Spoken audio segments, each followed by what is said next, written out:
ही कथा पूर्णपणे काल्पनिक असून केवळ मनोरंजनासाठी लिहिण्यात आली आहे. या कथेचा कोणत्याही वास्तविक व्यक्ती किंवा घटनेशी कोणताही संबंध नाही. चला तर आता वळूया आपल्या स्टोरीकडे. चॅनलवरती नवीन असाल तर चॅनलला लाईक करा, शेअर करा, सबस्क्राईब करा.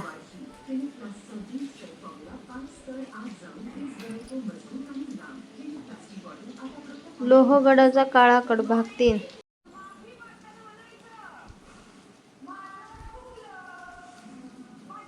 संध्याकाळच्या मावळत्या सूर्याची लालसर किरणं लोहगडाच्या तटबंदीवर पडत होती. संपूर्ण किल्ल्यावर एक वेगळीच शांतता पसरली होती. पर्यटक हळूहळू खाली उतरायला सुरुवात करत होते. काही जण शेवटचे फोटो काढत होते, तर काही निसर्गाच्या त्या अप्रतिम सौंदर्य डोळ्यात साठवत होते. पण आर्यन, निशा आणि समर यांच्या आयुष्यात मात्र शांतता नव्हती. प्रत्येकाच्या मनात वेगवेगळं वादळ घोंघावत होतं.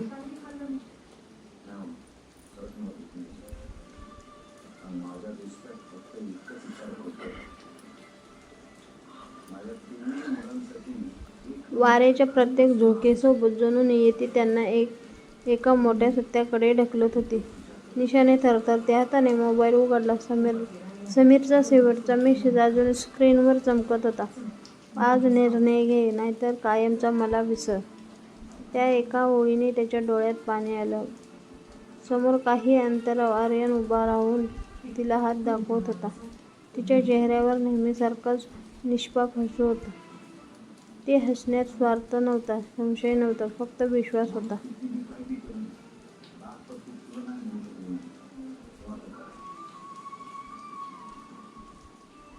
तो विश्वास पाहून निशाच्या मनात अपराधीपणाची भावना आणखी तीव्र झाली. मी काय करत आहे हा प्रश्न तिच्या मनात पुन्हा पुन्हा घुमत होता.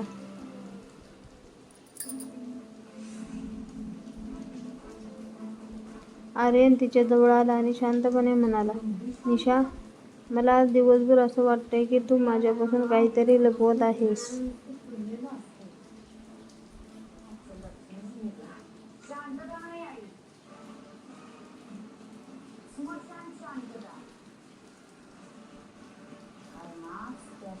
जर काही अडचण असेल तर मला सांग.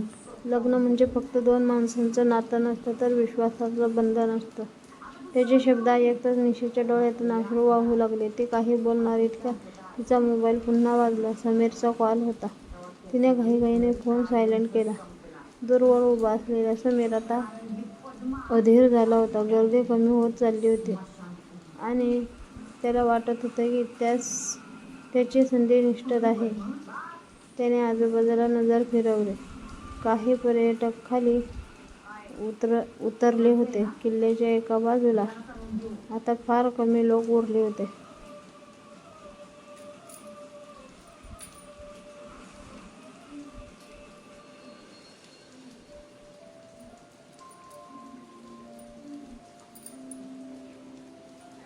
त्याने खोल श्वास घेतला आणि शांतपणे दुसऱ्या वाटेने पुढे निघाला.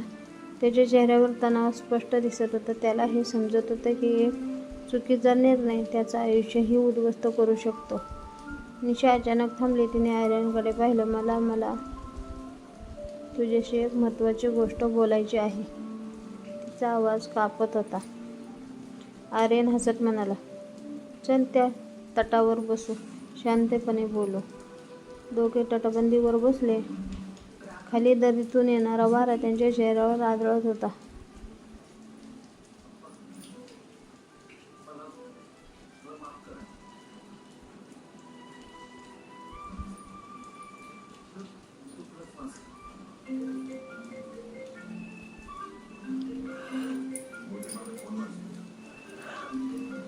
काही क्षण दोघेही शांत होते. वातावरणात फक्त वाऱ्याचा आवाज येत होता. निशा बोलायला तोंड उघडणार इतक्यात अचानक मागून कोणाच्या पावलांचा आवाज आला. दोघांनी मागे वळून पाहिलं, पण तिथे कोणीच नव्हतं. आर्यन हलकासा हसला. बहुतेक एखादा पर्यटक असेल. पण निशाचं हृदय जोरात धडधडत होतं, कारण तिला माहिती होतं तो समीर असू शकतो.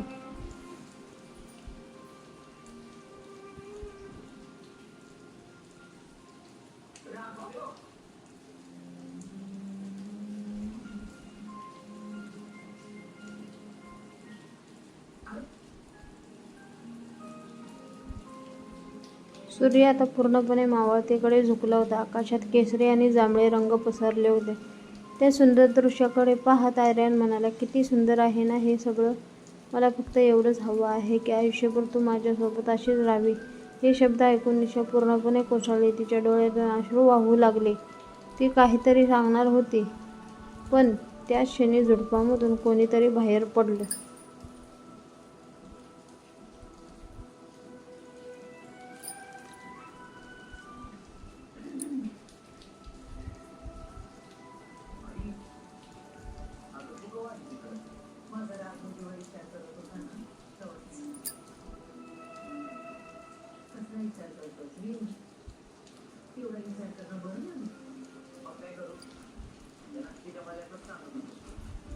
निशाने भीतीने मागे पाहिलं.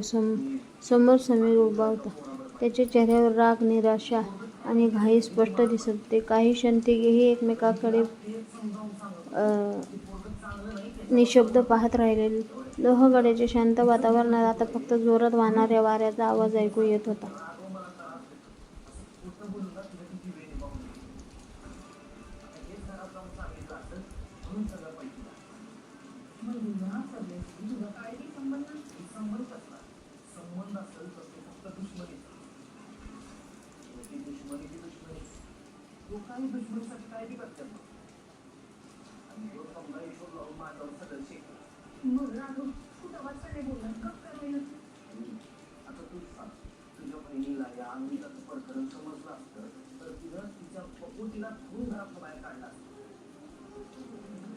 समीर समोर उभा राहिल्यानंतर काही क्षणासाठी वेळ जणू थांबला होता.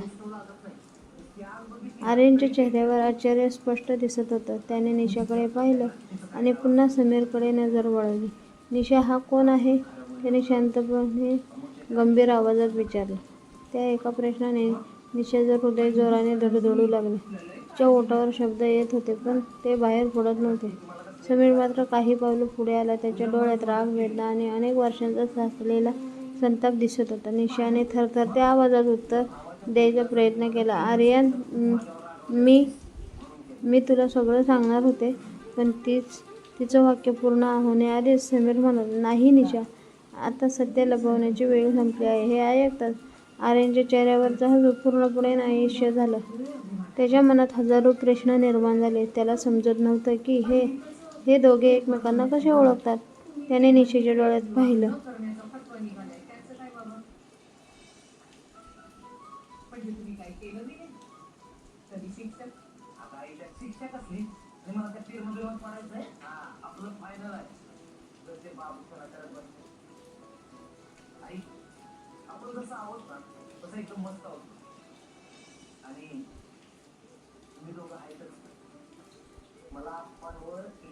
त्याने निशाच्या डोळ्यात पाहिलं. त्या डोळ्यात भीती होती, अपराधीपणा होता आणि एक न सांगितलेले सत्य दडलेलं होतं. वारा आणखी वेगाने वाहू लागला. आकाशात काळे ढग दाटून आले होते. दूरवर विजेचा मंद कडकडाट ऐकू येत होता. निसर्गही जणू या तिघांच्या आयुष्यात घडणाऱ्या घटनेचा साक्षीदार झाला होता. काही क्षण तिघेही एकमेकांकडे निशब्द पाहत उभे राहिले.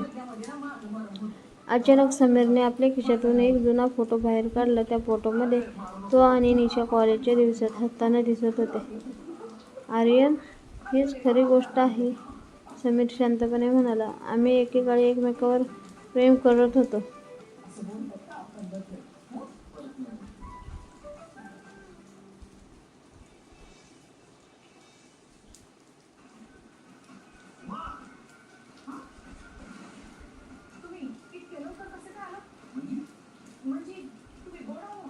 आर्यनने फोटो हातात घेतला. त्याच्या चेहऱ्यावर धक्का स्पष्ट दिसत होता, पण तो रागावला नाही. त्याने फक्त निशाकडे पाहत विचारलं, हे खरं आहे का? निशाच्या डोळ्यातून अश्रू वाहू लागली. ती हळूच मान खाली घालून उभी राहिली. त्या क्षणी तिला जाणवले की खोटं लपवण्यापेक्षा सत्य सांगणं कितीतरी सोपं असतं.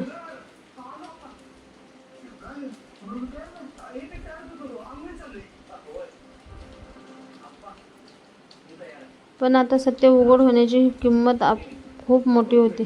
इतक्यात किल्ल्याच्या पायथ्याकडून एका वनरक्षकाची शिट्टी ऐकू आली. सर्व पर्यटकांना खाली उतरा, अंधार होत आहे, असा आवाज घुमला.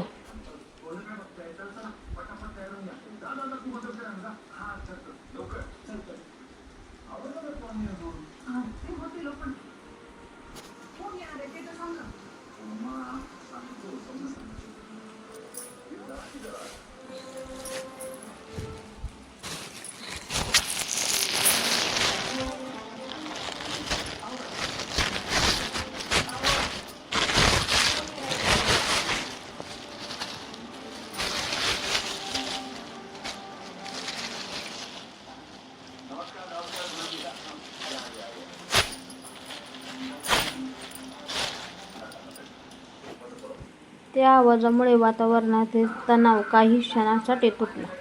पण तिघांच्याही मनातील प्रश्न अजूनही अनुत्तरित होते. समीरने शेवटचं एक वाक्य म्हटलं, आज सत्य समोर आलं आहे, पण अजून संपूर्ण सत्य बाकी आहे. हे बोलून तो हळूहळू मागे वळला आणि धुक्यात अदृश्य होऊ लागला. आर्यन आणि निशा तिथेच उभे राहिले. त्यांच्या आयुष्यातील सर्वात कठीण संवाद आता सुरू होणार होता.